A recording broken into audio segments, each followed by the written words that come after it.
sama gue. Seperti biasa, bagaimana kabar kalian di minggu ini? Semoga semuanya baik-baik saja ya. Selamat berakhir pekan dan tetap jangan lupa untuk selalu bersyukur. Nah, untuk menunggu manga One Piece yang akan hadir di minggu depan, jadi dalam video kita kali ini, Tambagon akan membuat beberapa spekulasi menarik terkait dengan prediksi apa yang akan terjadi ke depannya pada One Piece chapter 1091 di minggu depan. Sebenarnya ada banyak sekali yang bisa menjadi poin pokok isi dari chapter tersebut. Ada banyak plot alur cerita yang berkelanjutan dengan mengacu pada chapter 1090 minggu sebelumnya. Jadi akan ada beberapa part demi part dalam prediksi kali ini. Namun tentu sebelum masuk kita dalam pembahasannya, seperti biasa jangan lupa subscribe, like, dan komen untuk bentuk support kalian atas channel ini ke depannya. Jika sudah, terima kasih banyak dan bersiaplah nakama. Tarik jangkar dan mari kita berlayar.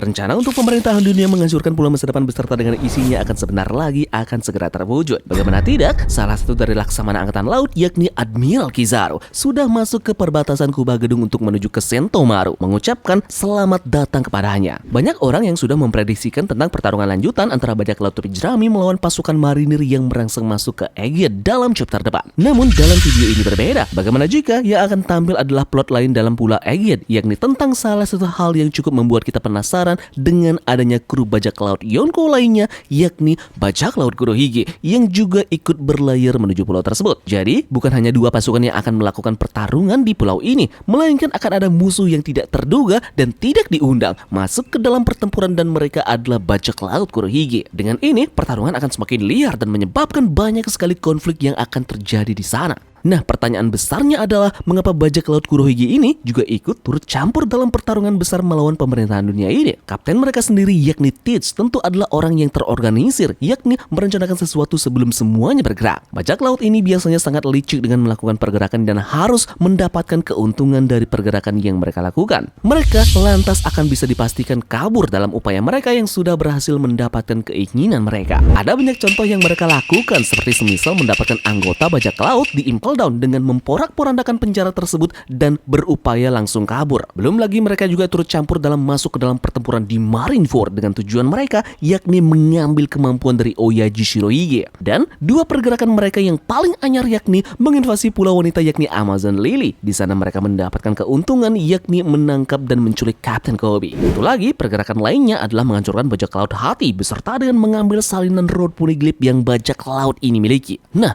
kesemua ini tentunya mereka datang ke Aegea tidak sembarang dan pasti ada tujuan tersembunyi dari mereka.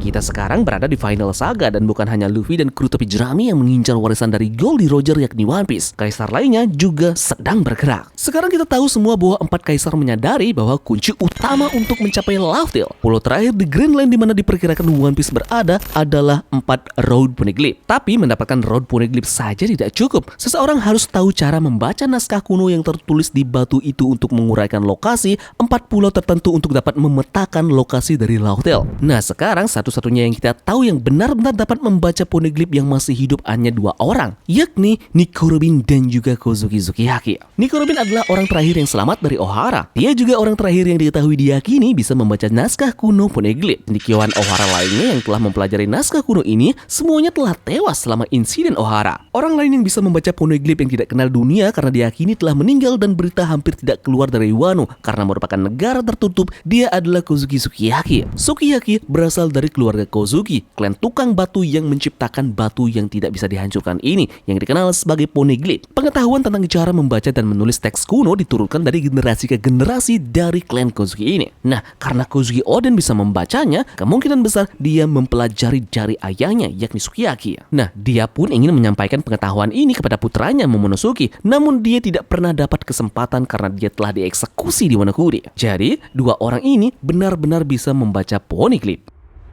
Kemudian banyak orang memperkirakan bahwa nama ketiga untuk orang yang bisa membaca poneglyph adalah Sarlet Pudding. Dia memiliki potensi untuk membaca poneglyph jika kekuatan mata ketiganya terbangun. Potensi pembaca poneglyph lainnya adalah Kozuki Momonosuke dan juga Kozuki Hiyori yang jika mereka mempelajari dari kakeknya yakni Kozuki Sukiyaki. Sekarang kembali ke bajak laut Kurohige. Setelah mendapatkan semua road poneglyph, tujuan lain dari bajak laut Kurohige ini adalah mencuri mereka yang dapat membaca atau berpotensi membaca poneglyph. Kita sudah bisa melihat bahwa Teach mengincar road poneglyph dan menyergap Trafalgar Law di Pulau Pemenang. Kita juga melihat di cerita sampul Gerbang 66 bahwa dua orang bajak laut Kurohige menculik calon pembaca poneglyph yakni Sarnet Puding. Nah, di chapter terbaru kita bisa melihat Saturnus membaca artikel surat kabar tentang aktivitas bajak laut topi jerami di Egghead. Sekarang kita dapat mendugakan bahwa seluruh dunia tahu bahwa bajak laut topi jerami saat ini berada di Egghead. Yeps, lantas bajak laut Kurohige melihat ini sebagai kesempatan untuk mengirim dua orang anggota lainnya untuk menculik Nico Robin. Kurohige, Augur, Burgess dan juga Doki menghadapi Law, sedangkan Shiryu, Kuzan, Wolf Pizarro dan juga Vasco Shoot melawan Garp di Hachinoso. Tersisa Lawite dan juga Katarina Devon. Tujuan mereka adalah mencuri pembaca poneglyph yakni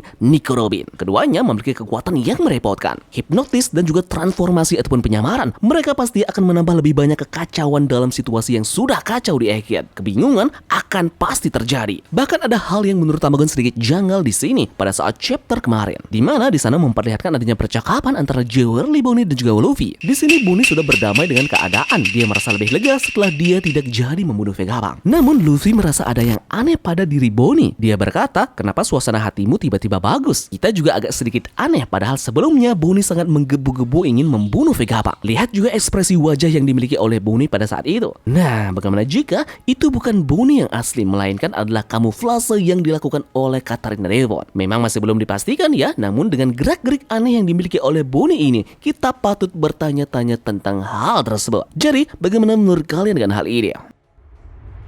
Pada akhir chapter 1090, Kizaru telah memasuki level bawah lab dan saat ini fokus untuk melawan Sentomaru dan juga Pastiusa Mark III. Luffy berada tepat di atasnya, di tingkat atas dan baru saja merasakan kedatangan dari Kizaru. Kita mungkin akan diberi penjelasan lagi mengenai perisai gelembung yang mengandung batu laut yang sekarang mengurung para Seraphim. Teknologi ini diciptakan mungkin dibantu oleh Sentomaru dan juga Kizaru di masa lalu. Ini juga mungkin ada hubungannya dengan gelembung yang ada di Kepulauan Sabaody. Sentomaru dan juga Kizaru mendiskusikan bagaimana Vegapunk mendasarkan teknologi ini pada gelembung resin yang dihasilkan oleh mangrove Yarukiman di Kepulauan Sabaody. Perlu diingat ya bahwa efek ledakan gelembung ini digunakan untuk melambangkan topi jerami yang tanda petik dihilangkan dan juga dilemahkan oleh Kuma. Nah, ini kemungkinan akan mengarahkan kita kepada reaksi Luffy saat merasakan kehadiran dari Sentomaru dan juga Kizaru. Dia akan bertekad untuk menang kali ini melawan Admiral Kizaru.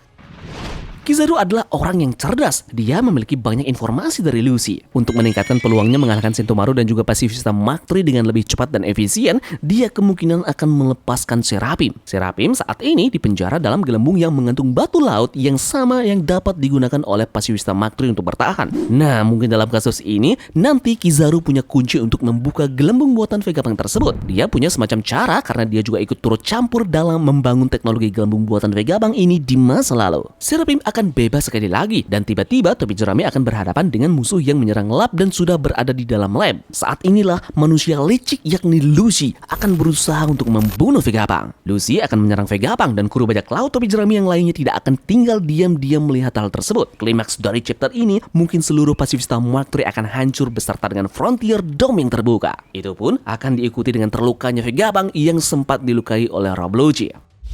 Jadi, bagaimana pendapat kalian dengan prediksi kali ini? Apakah kalian punya pendapat lain tentang isi dari chapter 1091 kali ini? Tulis pendapat kalian di kolom komentar ya. Dan sampai jumpa di spoiler 1091 yang ada di minggu depan. Sekian dari Tamagon dan turunkan jangkar. Mari kita berlabuh.